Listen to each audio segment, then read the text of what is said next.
Dalam pelajaran kita tentang Bapak Yakub, kita telah meneliti struktur dan isi kehidupan Yakub dalam kitab Kejadian. Sekarang kita akan membahas topik kedua, tema-tema utama yang muncul dalam pasal ini. Sayangnya, pengikut Kristus sering menganggap kisah Yakub ditulis terutama bagi orang percaya untuk diterapkan secara langsung dalam kehidupan pribadi mereka. Memang bagian kitab Kejadian ini banyak membicarakan bagaimana orang harus hidup. Tetapi kita harus ingat bahwa kitab ini tidak ditulis dengan harapan bahwa setiap orang percaya akan dapat membacanya. Pada zaman itu, hanya para pemimpin Israel yang mempunyai akses untuk membaca Alkitab. Jadi kisah Yakub ditulis terutama untuk membahas hal-hal yang berkaitan dengan umat Israel secara keseluruhan. Allah menugaskan Israel untuk membangun kerajaannya di tanah perjanjian dan meluaskan kerajaannya itu hingga ke ujung-ujung bumi. Misi membangun kerajaan ini menolong kita mengidentifikasi tema-tema utama dari kehidupan Yakub bagi Israel zaman dahulu dan bagi Anda dan saya yang hidup dalam kerajaan Kristus hari ini.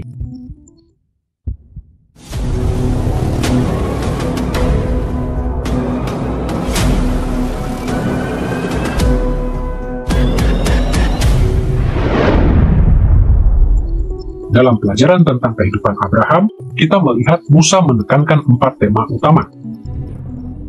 Anugerah Allah kepada Abraham, kesetiaan Abraham kepada Allah, berkat Allah kepada Abraham, dan berkat Allah melalui Abraham kepada bangsa lain.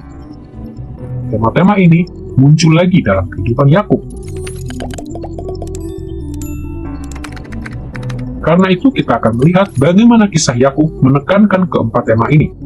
Pertama, kita akan membicarakan anugerah Allah bagi Israel. Kedua, syarat kesetiaan Israel kepada Allah. Ketiga, berkat Allah bagi Israel. Dan keempat, ciri terpenting dari pasal-pasal ini, yaitu berkat Allah melalui Israel kepada bangsa lain. Kita mulai dengan anugerah Allah bagi Israel. Kita akan menelusuri tema anugerah Allah dalam 2 cara. Di satu sisi, kita akan melihat bahwa tema ini adalah fokus dari makna asali tulisan Musa. Dampak apa yang dia inginkan pada pembacanya, bangsa Israel zaman dahulu. Di sisi lain, kita akan melihat bagaimana tema anugerah ilahi seharusnya berdampak dalam kehidupan modern kita berdasarkan bagian kitab Kejadian ini. Mari kita lihat makna asali Musa. Secara umum, untuk mengajar umat Israel tentang anugerah Allah dalam kehidupan mereka sendiri, Musa menekankan anugerah ilahi dalam kehidupan Yakub dalam 3 cara. Pertama, Musa mencatat bagaimana Allah menunjukkan anugerah kepada Yakub di masa lalu, bahkan sebelum ia lahir.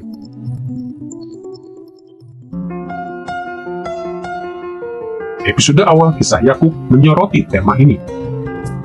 Simaklah firman Allah kepada Ribka dalam Kejadian pasal 25 ayat 23 berikut. 2 bangsa ada dalam kandunganmu, dan 2 suku bangsa akan berpencar dari dalam rahimmu. Suku bangsa yang satu akan lebih kuat dari yang lain, dan anak yang tua akan menjadi hamba kepada anak yang muda.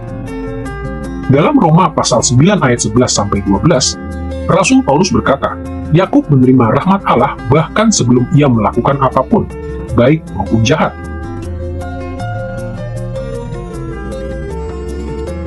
Demikian pula, pilihan Allah atas suku-suku Israel yang mengikuti Musa ke tanah perjanjian didasarkan pada rahmat Allah di masa lalu.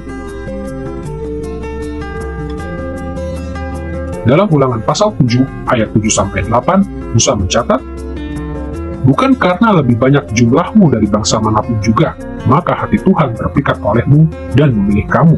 Tetapi karena Tuhan mengasihi kamu dan memegang sumpahnya yang telah diikrarkannya kepada nenek moyangmu, maka Tuhan telah membawa kamu keluar dengan tangan yang kuat dan menebus engkau dari rumah perbudakan. Kedua, Musa juga menyoroti kebutuhan akan anugerah Allah yang berlangsung terus dalam hidup Yakub. Ini mengajar orang Israel betapa mereka membutuhkan anugerah Allah berlangsung terus dalam hidup mereka.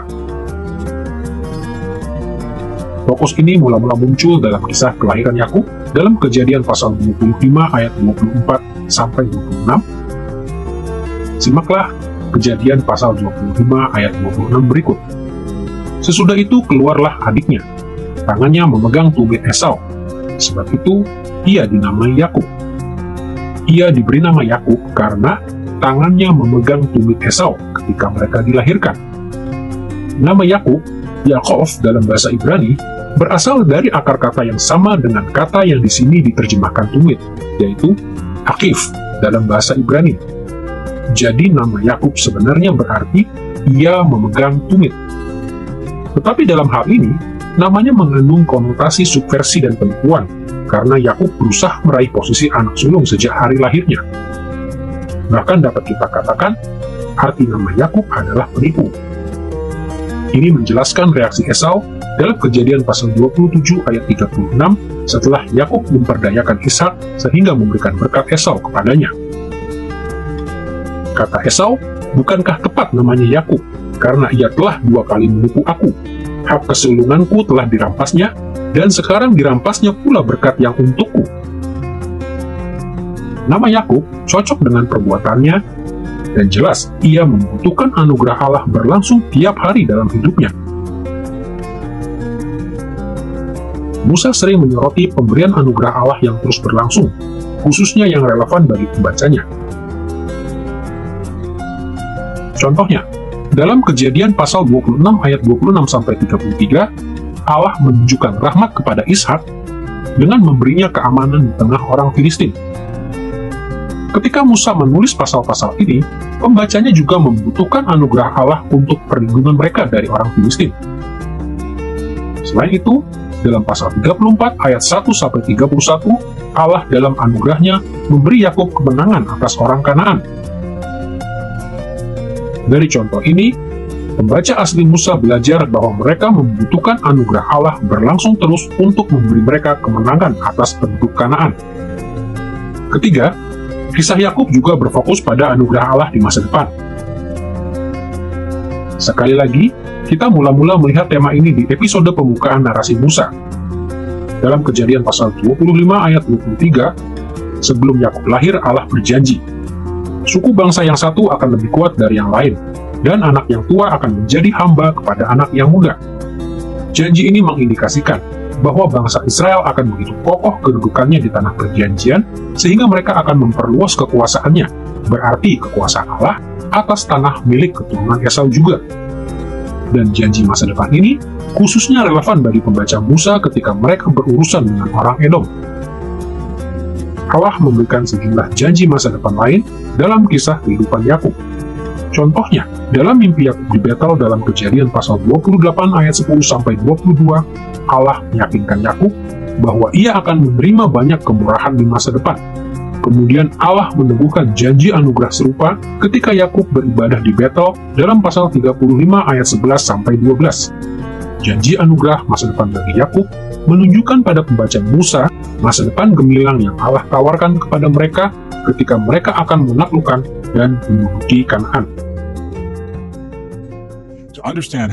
Untuk memahami bagaimana kisah Yakub menekankan bahwa Israel berhak atas tanah perjanjian, kita perlu ingat setidaknya 2 hal.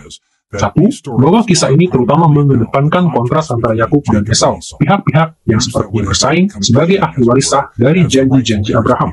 Dan kontras ini sangat jelas memperlihatkan bahwa Esau pergi ke selatan ke wilayah Edom, dan telah memberikan negeri itu kepadanya. Di sanalah Allah menetapkan dia.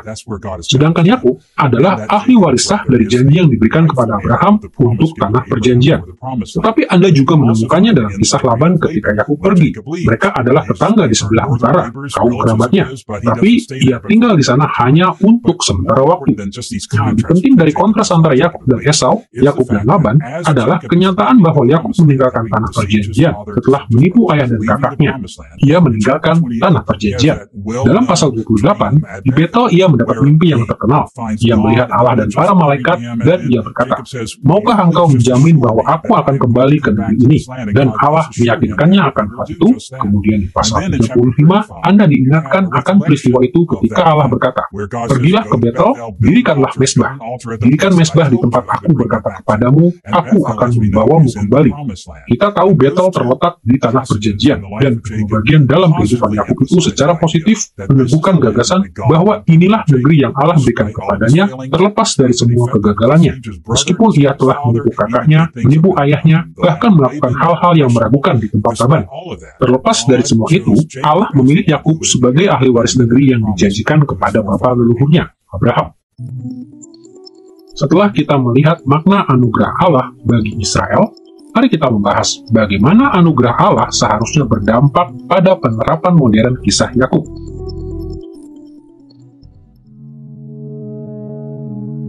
Ada banyak cara untuk menerapkan tema anugerah Allah dalam kehidupan kita sebagai pengikut Kristus.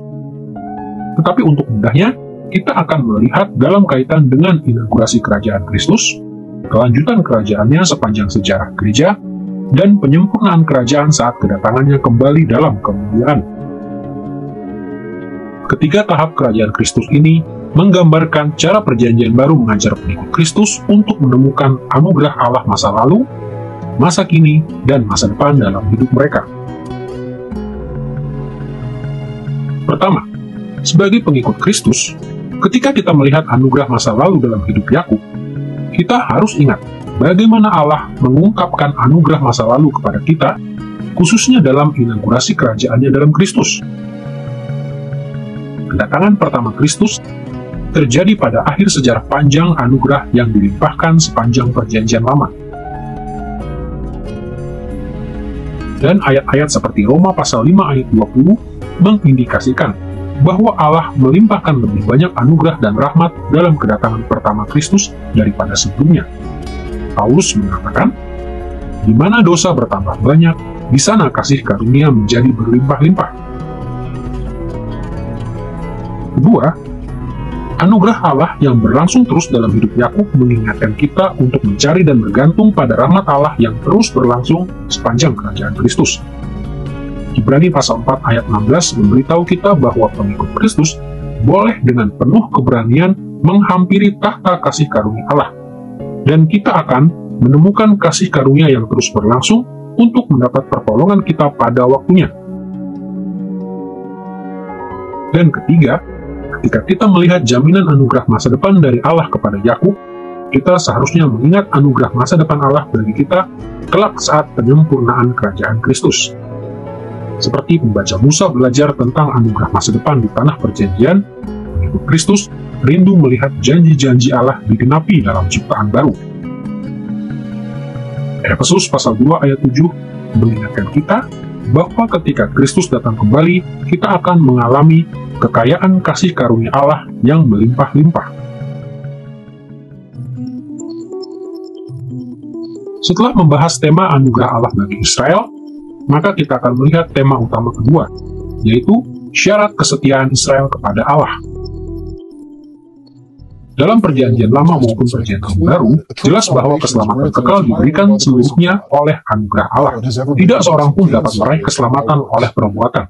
Namun Alkitab juga menjelaskan bahwa ketika orang menerima anugerah keselamatan Allah, Roh Allah mulai mengubah mereka, dan mereka berusaha menaati perintah Allah, terdorong oleh rasa syukur yang tulus atas rahmat Allah yang melimpah. Inilah buah Roh Allah di dalam kita. Ketika kita melihat tema kesetiaan kepada Allah dalam hidup Yakub, kita harus selalu ingat pada pandangan dasar teologis ini. Kita akan melihat kesetiaan Israel kepada Allah sebagai satu aspek dari makna asali tulisan Musa, dan kemudian memikirkan penerapan modern tema ini. Mari kita lihat lebih dahulu makna asali tulisan Musa. Musa menekankan kesetiaan Yakub kepada Allah untuk mengajak pembacanya agar setia kepada Allah. Salah satu cara paling jelas yang Musa lakukan adalah menunjukkan bagaimana Allah mengubah Yakub menjadi hambanya yang setia. Bagian awal kisah Yakub, ia banyak digambarkan dari sisi negatif. Kisah kelahiran Yakub menggambarkan ia memegang tumit kakaknya, yaitu berusaha meraih kedudukan anak sulung. Semasa dewasa muda, Yakub memanfaatkan rasa lapar Esau untuk merebut hak kesulungan Esau. Dia juga menipu ayahnya yang sudah tua untuk merebut berkat yang disediakan bagi Esau.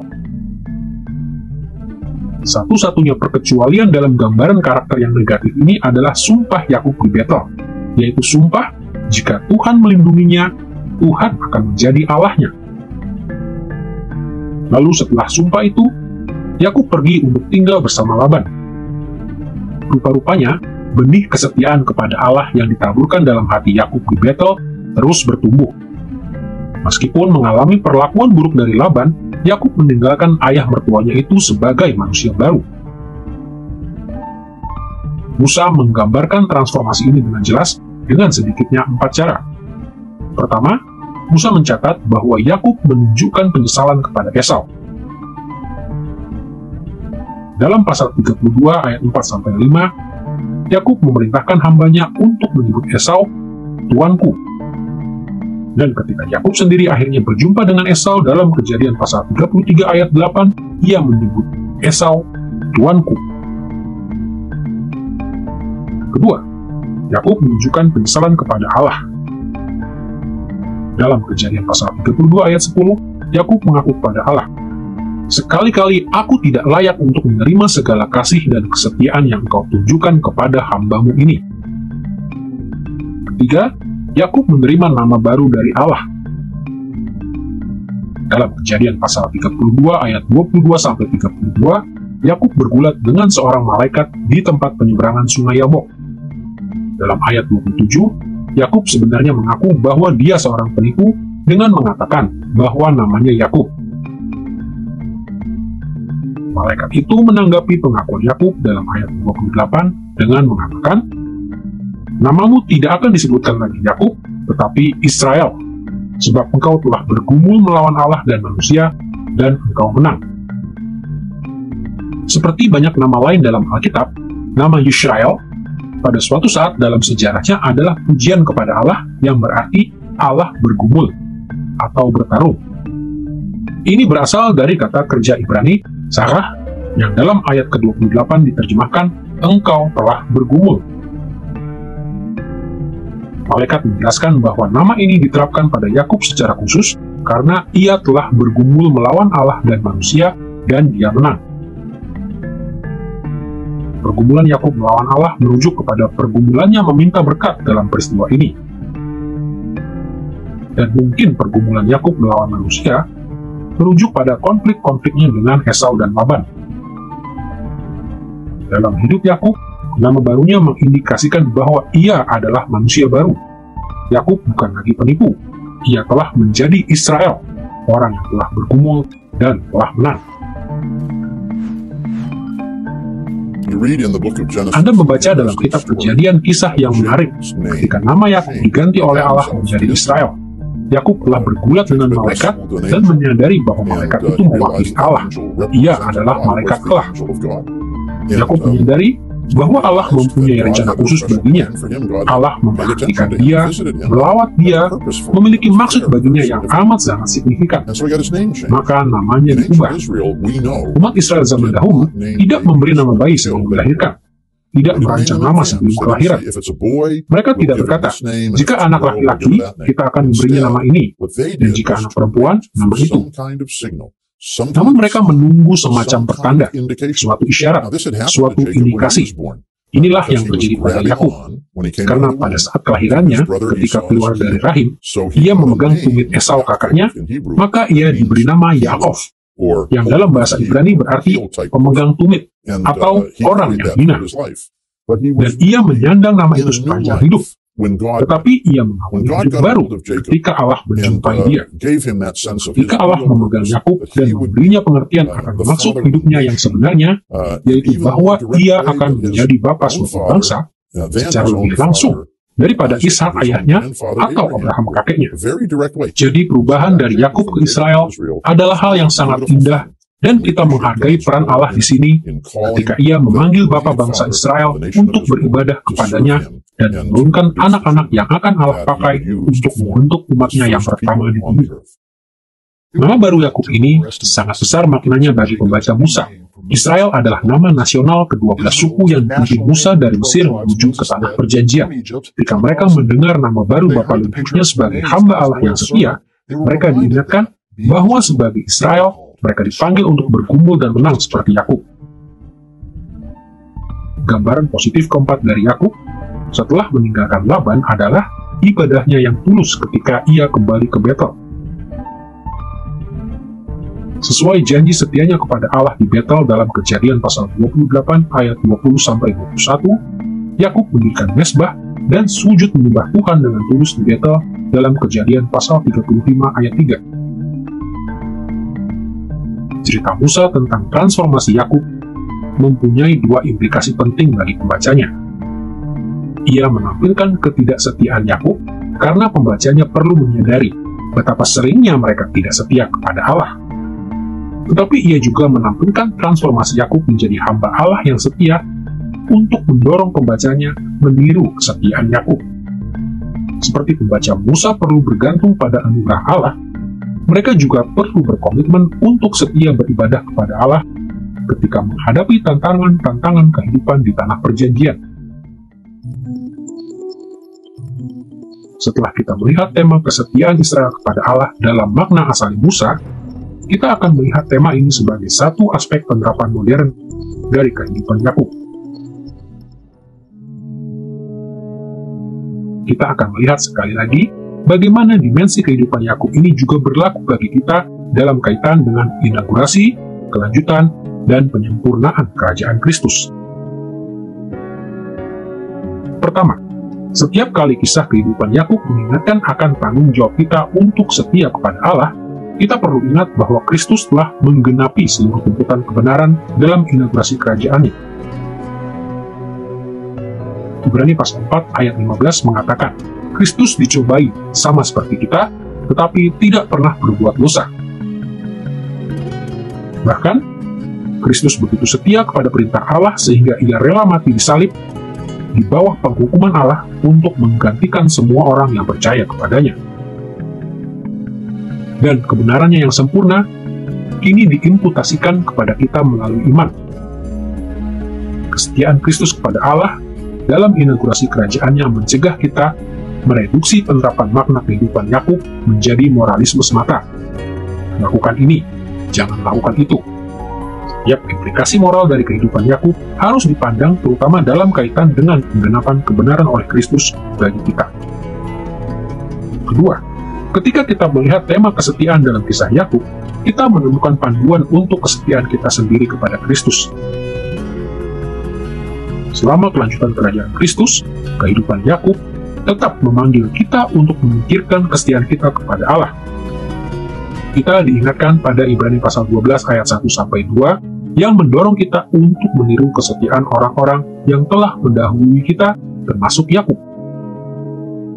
Ketiga, setiap segi kisah Yakub yang mensyaratkan kesetiaan manusia seharusnya mendorong hati kita untuk setia kepada Kristus sampai pada penyempurnaan kerajaan Allah. Memang kesetiaan mengingatkan kita bahwa kita yang mengikut Kristus kelak akan diubahkan menjadi hamba-hamba Allah yang setia, yang disempurnakan. Dikatakan dalam 1 Yohanes pasal 3 ayat 2, ketika Kristus datang kembali, kita akan menjadi sama seperti Dia.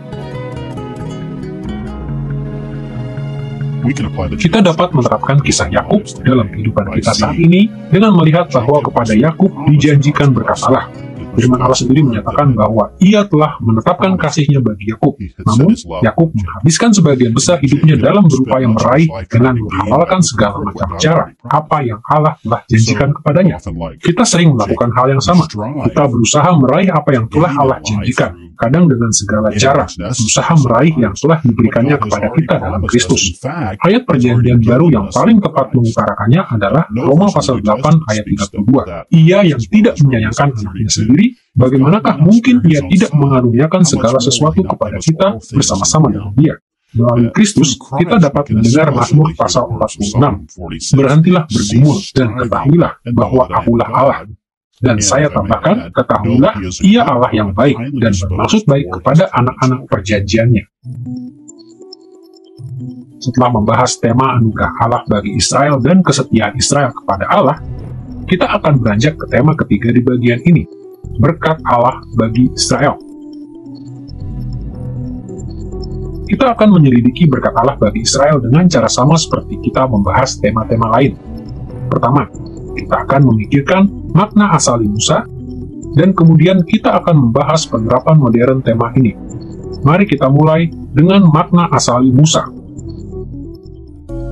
Hubungan perjanjian Allah dengan umatnya selalu melibatkan berkat atas ketaatan dan kutuk atas ketidaktaatan. Tidak diragukan bahwa Yakub mengalami konsekuensi negatif dari ketidaktaatannya. Misalnya, setelah menipu kakak dan ayahnya, ia harus melarikan diri dan ia juga mengalami masa sulit dari ayah mertuanya, Laban. Namun, Musa jauh lebih menekankan berkat yang Allah berikan kepada Yakub untuk mengingatkan pembacanya bahwa Allah juga memberi mereka banyak berkat. Berkat Allah dalam hidup Yakub dapat dibagi menjadi dua kelompok. Berkat terlepas dari ketidaktaatan Yakub dan berkat sebagai tanggapan atas ketaatan Yakub. Di satu sisi, Yakub diberkati meskipun ia tidak setia. Contohnya, dalam Kejadian pasal 27 ayat 27-29, ia menerima berkat Allah melalui Ishak meskipun ia memperolehnya dengan menipu Ishak. Yakub juga menerima berkat Allah di Betel dalam pasal 28 ayat 13-15, meskipun ia sedang melarikan diri untuk menyelamatkan nyawanya dari Esau. Di sisi lain, dalam kelanjutan kisah Yakub, berkat Allah turun sebagai tanggapan atas kesetiaan Yakub. Contohnya, dalam Kejadian pasal 29 ayat 1 sampai pasal 31 ayat 55, Allah memberkati Yakub dengan keluarga dan kekayaan melalui Laban. Setelah Yakub merendahkan dirinya, Allah memberkati dia melalui Esau dalam Kejadian pasal 32 ayat 1 sampai pasal 33 ayat 17. Demikian pula, dalam Kejadian pasal 33 ayat 18 sampai pasal 34 ayat 31, Yakub menerima berkat Allah di Sikhem setelah anak-anaknya bentrok dengan penduduk Kanaan. Allah juga memberkati Yakub di Betel dalam pasal 35 ayat 9 sampai 13 ketika ia berjanji untuk beribadah hanya kepada Allah saja. Musa tahu bahwa bangsa Israel yang mengikut dia ke tanah perjanjian akan menghadapi banyak tantangan dalam perjalanan dan proses penaklukan. Karena itu, dalam perikop ini dan banyak perikop lainnya, Musa berfokus pada berkat Allah bagi Yakub untuk membangkitkan rasa syukur dalam hati pembacanya dan memotivasi mereka untuk terus mencari berkat Allah. Setelah kita mengerti makna asali dalam tema berkat Allah bagi Israel, maka tidak sulit untuk menangkap signifikansi hal ini dalam penerapan modern. Sejalan dengan diskusi sebelumnya, sekali lagi kita akan berbicara tentang inaugurasi, kelanjutan, dan penyempurnaan kerajaan Kristus. Marilah kita sungguh-sungguh memperhatikan Kristus dalam masa inaugurasi kerajaannya. Berlawanan dengan Yakub, Yesus bukan menerima berkat meskipun tidak setia. Yesus sama sekali tidak berdosa. Karena setia kepada Bapa, Yesus menerima berkat-berkat besar semasa hidup di bumi dan berkat-berkat lebih besar lagi ketika ia naik ke surga. Yang paling mengesankan tentang berkat-berkat Yesus adalah seperti diajarkan dalam Efesus pasal 1 ayat 3, melalui kesatuan kita dengan Kristus, kita ikut menerima berkat-berkat yang Yesus peroleh. Selain itu, Perjanjian Baru mengajarkan bahwa Kristus mencurahkan berkat atas umatnya sepanjang masa kelanjutan kerajaannya. Allah memberkati kita seperti ia memberkati Yakub, yaitu kadang-kadang ia memberkati kita meskipun kita tidak setia, dan di waktu lainnya ia memberkati kita sebagai respon atas kesetiaan kita. Hidup memang penuh penyangkalan diri dan penderitaan bagi pengikut Kristus. Namun, 2 Korintus pasal 1 ayat 21-22 dan Efesus pasal 1 ayat 13-14 menjelaskan bahwa Allah telah berjanji untuk memeteraikan setiap kita dengan berkat yang menakjubkan, yaitu Roh Kudus-Nya. Roh Kudus hidup di dalam dan di antara kita sebagai jaminan warisan yang lebih besar lagi di dunia yang akan datang. Jadi, setiap kali kita melihat berkat Allah bagi Yakub dalam kitab Kejadian, kita diingatkan akan berkat-berkat luar biasa besar yang akan kita terima saat penyempurnaan kerajaan Kristus. Matius pasal 25 ayat 34 mengajarkan dengan jelas bahwa ketika Kristus datang kembali, Allah akan menyambut kita ke dalam kerajaan yang telah disediakan bagi kita sejak dunia dijadikan. Setelah membahas tema-tema anugerah Allah bagi Israel, kesetiaan Israel kepada Allah, dan berkat Allah bagi Israel, marilah kita memperhatikan tema keempat, yaitu tema yang paling menonjol dalam catatan Musa tentang kehidupan Yakub, yaitu berkat Allah melalui Israel kepada bangsa-bangsa lain. Kita akan menelusuri tema berkat Allah melalui Israel dalam kaitan dengan makna asali Musa, dan kemudian melihat penerapan modern dari tema ini. Kita mulai dengan melihat makna asali Musa. Untuk memahami pentingnya tema ini bagi pembaca asli Musa, kita perlu mengingat amanat khusus Allah kepada Abraham sebagai bapa bangsa Israel. Kisah Abraham dalam Kejadian menjelaskan bahwa Allah memerintahkan umat Israel untuk memimpin penggenapan amanat umat manusia saat diciptakan. Mereka harus bertambah banyak dan memenuhi bumi dengan gambar-gambar Allah yang benar. Dan salah satu caranya adalah dengan membawa berkat-berkat Allah bagi bangsa-bangsa lain di seluruh bumi. Dalam Kejadian pasal 12 ayat 2-3, Allah berfirman kepada Abraham, "Engkau akan menjadi berkat. Aku akan memberkati orang-orang yang memberkati engkau, dan mengutuk orang-orang yang mengutuk engkau. Dan olehmu, semua kaum di muka bumi akan mendapat berkat." Perhatikanlah bahwa Allah memanggil Abraham untuk membawa berkat kerajaan Allah kepada semua kaum di muka bumi. Tapi perhatikan bahwa meskipun berkat Allah akan dibawa ke seluruh bumi, tidak setiap orang akan diberkati. Allah berfirman, "Aku akan memberkati orang-orang yang memberkati engkau, dan mengutuk orang-orang yang mengutuk engkau." Dengan kata lain, ada orang yang akan menolak upaya Israel, dan ada yang akan menerimanya, dan Allah berjanji untuk memberkati dan mengutuk orang berdasarkan hal itu. Menariknya, berkat dan kutuk yang Allah ungkapkan kepada Abraham ini diulang kepada Yakub dalam Kejadian pasal 27 ayat 29 ketika Ishak memberkati Yakub. "Siapa yang mengutuk engkau, terkutuklah ia, dan siapa yang memberkati engkau, diberkatilah ia." Dalam menuliskan kisah hidup Yakub, Musa seringkali menyoroti bagaimana Yakub berinteraksi dengan berbagai bangsa di zamannya. Mereka ini adalah nenek moyang bangsa-bangsa yang berinteraksi dengan umat Israel di zaman Musa. Dengan cara ini, Musa mengajar Israel bagaimana menghadapi kelompok ini atau itu. Haruskah mereka berperang? Atau haruskah mereka berdamai? Contohnya, kisah tentang Yakub menghadapi dua kelompok bangsa di wilayah Tanah Perjanjian. Di satu sisi, bagian ke-6 mengisahkan perjumpaan Yakub dengan orang Kanaan dalam pasal 33 ayat 18 sampai pasal 35 ayat 15.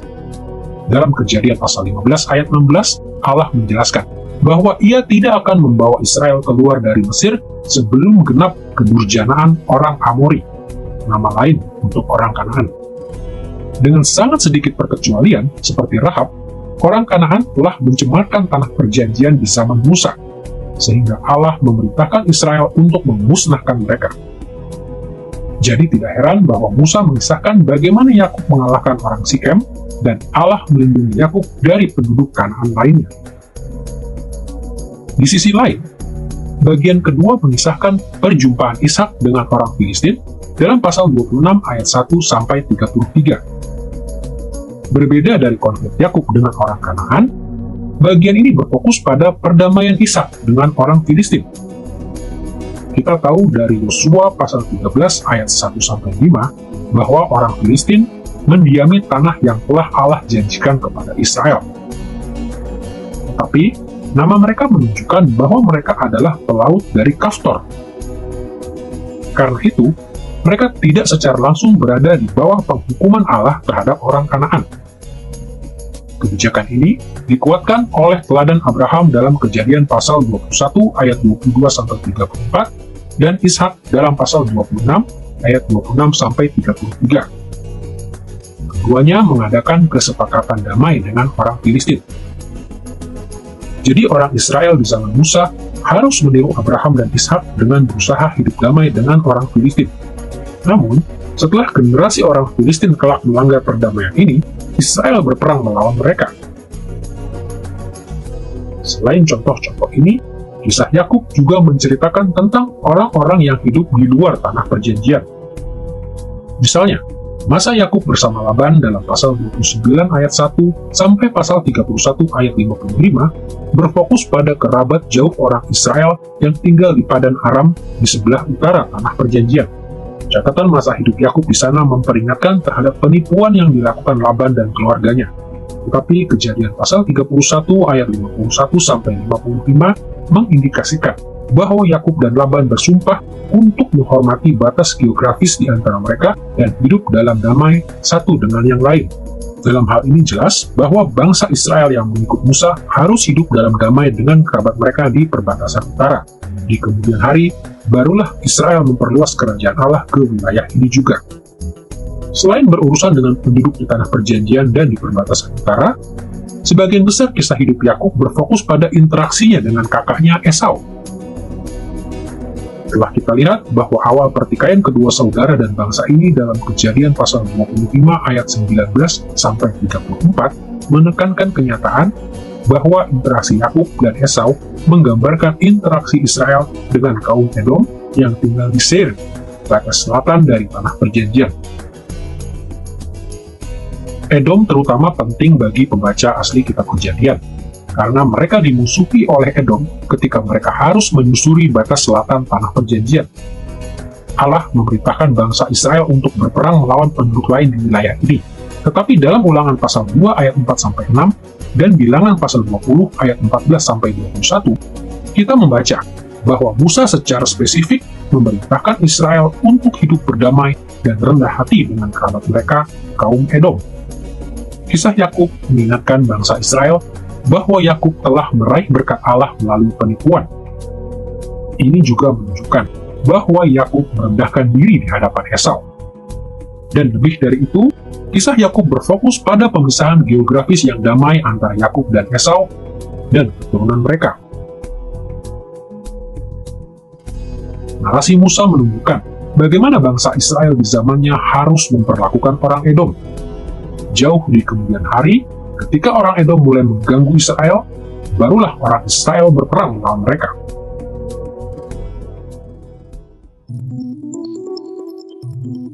Setelah membicarakan makna asali berkat Allah melalui Israel kepada bangsa lain, kini kita beranjak pada penerapan modern tema ini.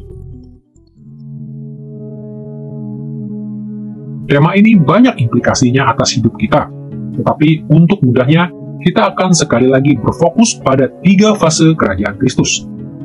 Pertama, di masa inaugurasi kerajaannya, Yesus, Raja Israel, datang menawarkan berkat Allah kepada semua orang di muka bumi. Perikop seperti Yohanes pasal 12 ayat 47-48 mengatakan bahwa pada kedatangannya pertama kali, Yesus datang untuk mengalahkan iblis dan pasukan setannya.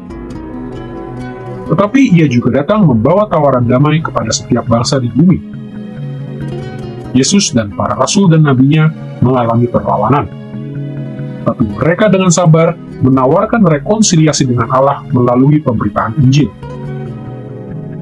Mereka juga memperingatkan akan penghakiman Allah pada hari terakhir atas orang-orang yang menolak Injil. Kedua, semasa kelanjutan kerajaan Kristus, berkat-berkat Allah terus dibawa kepada semua bangsa melalui pelayanan gereja. Mengikuti teladan Kristus dan para rasul dan para nabinya, kita melawan roh-roh jahat yang terus menyesatkan bangsa-bangsa. 2 Korintus pasal 5 ayat 20 mengatakan bahwa kita adalah utusan-utusan Kristus. Kita menawarkan perdamaian dan rekonsiliasi dengan Allah kepada seluruh dunia, sambil memperingatkan mereka akan penghakiman Allah pada hari terakhir. Ketiga, kita harus menerapkan interaksi Yakub dengan orang lain dalam kaitan dengan penyempurnaan kerajaan Kristus. Di zaman Perjanjian Lama, tawaran perdamaian Israel kepada bangsa lain sering dibatalkan ketika Allah memutuskan sudah tiba waktunya untuk menjatuhkan penghakiman. Dengan cara yang sama, ketika Kristus datang dalam kemuliaan, tawaran perdamaian kepada bangsa-bangsa akan dibatalkan sepenuhnya dari semua orang yang menolak Kristus dan kerajaannya. Pada waktu itu, orang fasik akan dihukum Allah. Tetapi dikatakan dalam Wahyu pasal 5 ayat 9-10, tidak terhitung banyaknya orang dari seluruh pelosok bumi yang percaya kepada Kristus akan masuk ke dalam kerajaan Allah. Kita telah menelusuri tulisan Musa tentang kehidupan Bapak Yakub dalam kitab Kejadian. Kita juga telah melihat kemahiran Musa mengintegrasikan struktur dan isi tulisannya sedemikian rupa, sehingga kehidupan Yakub dapat menyentuh kehidupan bangsa Israel yang mengikut Musa ke tanah perjanjian. Kita juga telah melihat bahwa tema-tema utama Musa, yaitu anugerah Allah bagi Israel, kesetiaan Israel kepada Allah, berkat Allah bagi Israel, dan berkat Allah melalui Israel, tidak hanya memberikan panduan praktis bagi bangsa Israel di zaman Musa, melainkan juga membimbing para pengikut Kristus dalam melayani Allah pada masa kini.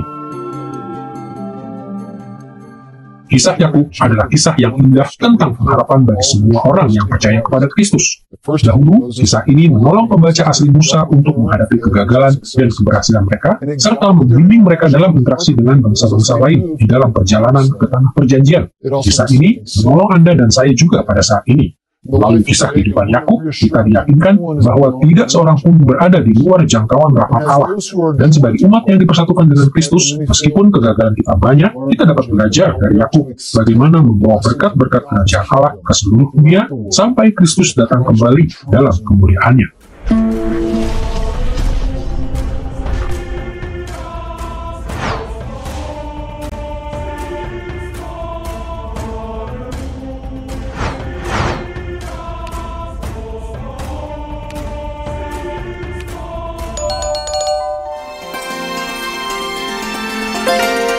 I believe in God the Father Almighty, maker of heaven and earth.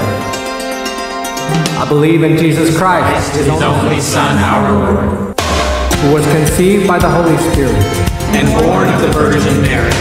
He suffered under Pontius Pilate, was crucified, died, and was buried. He descended into hell. The third day he rose again from the dead. He ascended into heaven, and is seated at the right hand of God the Father Almighty. From there he will come to judge the living and the dead. I believe in the Holy Spirit, the Holy Catholic Church, the communion of saints, the forgiveness of sins, the resurrection of the body, and the life everlasting. Amen.